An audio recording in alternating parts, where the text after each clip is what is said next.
আমরা বাঙালিরা যদি একবার কোনো ভালো খাবারের খোঁজ পাই তাহলে কোনো কিছু না ভেবেই চলে যেতে হবে সেখানে।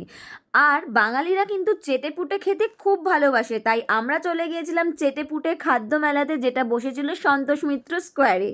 ওখানে লাইভ শো হচ্ছিল, যেটা আমাদের খুব একটা ভালো লাগেনি, কারণ আমরা তো ওখানে খেতে গিয়েছিলাম, তাই না? খাদ্য মেলা বলে কথা।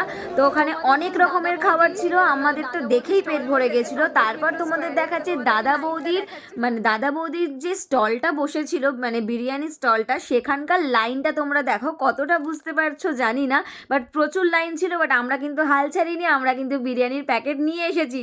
তো তারপর ওখানে অনেক কাবাবও ছিল, আমরা হারিয়ালি কাবাব ফ্রাই করেছিলাম, দেন কফি খেয়েছিলাম, আইসক্রিম খেয়েছিলাম। তারপর এখানে পাপিয়া কড়াইশুটির কচুরের আলুর দম নিয়ে নিয়েছিল। তারপর এখানে ফিশ ফ্রাই নিয়েছিলাম, লোটে ফ্রাই নিয়েছিলাম। আরে তোমরা ভাবছো এত খাবার আমরা কি করে খেলাম? এটা সবাই অল্প অল্প করে খেয়েছি, কারণ এত খাবার একার পক্ষে খাওয়া পসিবল না, তাই আমরা সবাই মিলেমিশে খেয়েছি, মজা করতে করতে খেয়েছি।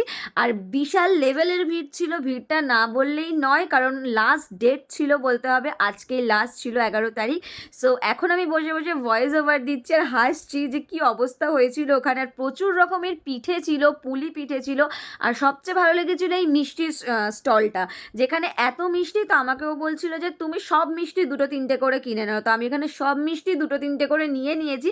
তারপর এখানে ঢেকি পিঠে, যেটা পাপিয়া নিয়েই ছাড়বে, লাস্টে তো বলেছিল আমি পিঠে বিক্রি করব না, মানে এই দিদাটা বলছিল। তো তারপর যাই হোক, মারপিট করে আমরা এই পিঠে আফটার অল পেয়েছি, মানে ফাইনালি আমরা পেয়েছি। তারপর পাওয়ার পর তো ভালো লাগেনি, ফেলে দিয়েছি। তারপর প্রচুর মিষ্টি কিনে আমরা বাড়ি চলে এসেছি।